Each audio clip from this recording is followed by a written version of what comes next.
Bonjour à tous et bienvenue dans cette analyse d'œuvre, aujourd'hui consacrée à la Tentation de Saint-Antoine de Jérôme Bosch.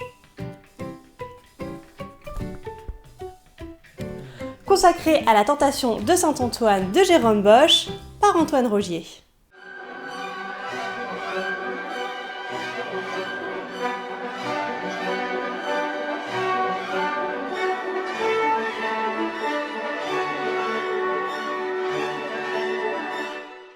Dans mon portrait d'artiste sur Jérôme Bosch, j'ai conclu en expliquant que c'est un artiste qui a eu une influence considérable, entre autres sur certains artistes contemporains. Voilà ce que j'avais en tête et que je tenais absolument à vous présenter. Le jeune artiste belge Antoine Rogier, fils de l'écrivain Patrick Rogier, a grandi dans un milieu cultivé où on lui a rapidement parlé des grands maîtres flamands. Mais au début, il ne les appréciait pas plus que ça. Un tableau comme La Tentation de Saint-Antoine, pour lui, était trop confus et il avait du mal à se retrouver dans ce fourmillement de détails. Il lui faudra un déclic pour se rendre compte que l'œuvre de Bosch est géniale. Ouais, en général, j'essaie d'être un petit peu plus objectif dans mes vidéos, mais Bosch, c'est Bosch. Ce déclic, c'est lorsque ses œuvres classiques sont projetées sur grand écran durant ses cours d'histoire de l'art. Soudain, il parvient à s'y retrouver, à s'immerger dans ses détails et à comprendre qu'il raconte des histoires. Ce qui le gênait chez le maître flamand devient ce qui le fascine le plus, son sens du détail et sa modernité. Malgré la profusion de détails, il découvre une grande lisibilité chez Bosch, dont il contemple maintenant les œuvres comme on lit un livre de contes. Il y voit des récits. Et il a envie de les raconter. L'histoire, dans La Tentation de Saint-Antoine, est représentée à plat. Bosch a conçu son tableau comme un film où toutes les scènes seraient montées sur un seul et même plan. Et c'est le challenge qui se pose à Antoine Rogier. Comment exprimer son interprétation de toutes ces scènes ?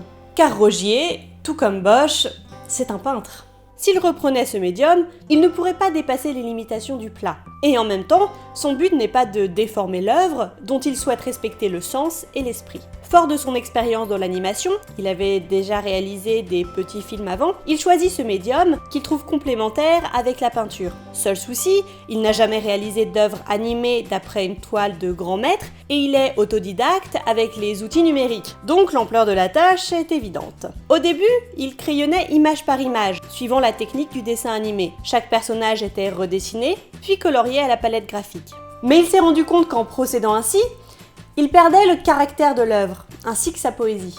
Alors il décide de se concentrer sur un personnage à la fois. Il le décompose en isolant chacun de ses éléments constitutifs, par exemple pieds, mains, torse, tête, afin de pouvoir ensuite les animer numériquement. Puis, sur un fond qui est une reproduction de La Tentation de Saint-Antoine peinte par Rogier lui-même, il réassemble numériquement tous ces éléments qu'il n'a plus qu'à animer un à un. Bon, ça, c'est la partie technique. Mais avant de physiquement animer tout ça, il a bien évidemment déterminé quelle allait être l'histoire qu'il veut raconter. Et il le fait en 2 étapes. Il observe l'œuvre, crée sa narration, la découpe afin de construire sa propre chronologie et lier chaque morceau entre eux. C'est ce qu'il appelle la mise en espace. Ensuite, il procède à la mise en mouvement, c'est-à-dire qu'il imagine une action qui est sur la toile d'origine figée. Il invente l'avant et l'après, tout en respectant l'œuvre originale, qu'il s'approprie cependant pour en transmettre sa vision.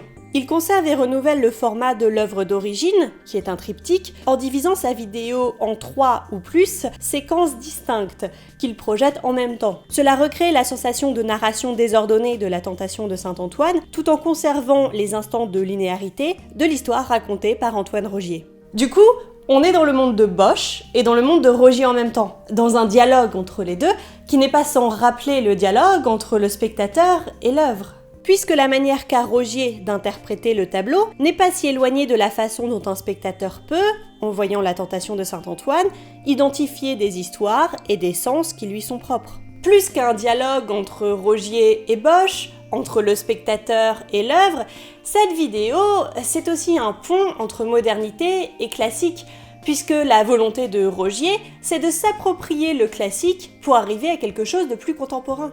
D'ailleurs, la culture populaire regorge d'images supposément fixes qui s'animent par magie. Prenez le dessin à la craie de Mary Poppins, ou encore les personnages des tableaux dans Harry Potter. Antoine Rogier, c'est un petit peu un magicien, sauf qu'au lieu de magie, il n'utilise que la peinture. Car oui, même s'il y a beaucoup d'animation dans son travail, et par beaucoup j'entends qu'il lui a fallu 2 ans pour animer la Tentation de Saint-Antoine, Rogier se considère comme un peintre, mais un peintre qui utilise d'autres moyens pour peindre et montrer la peinture.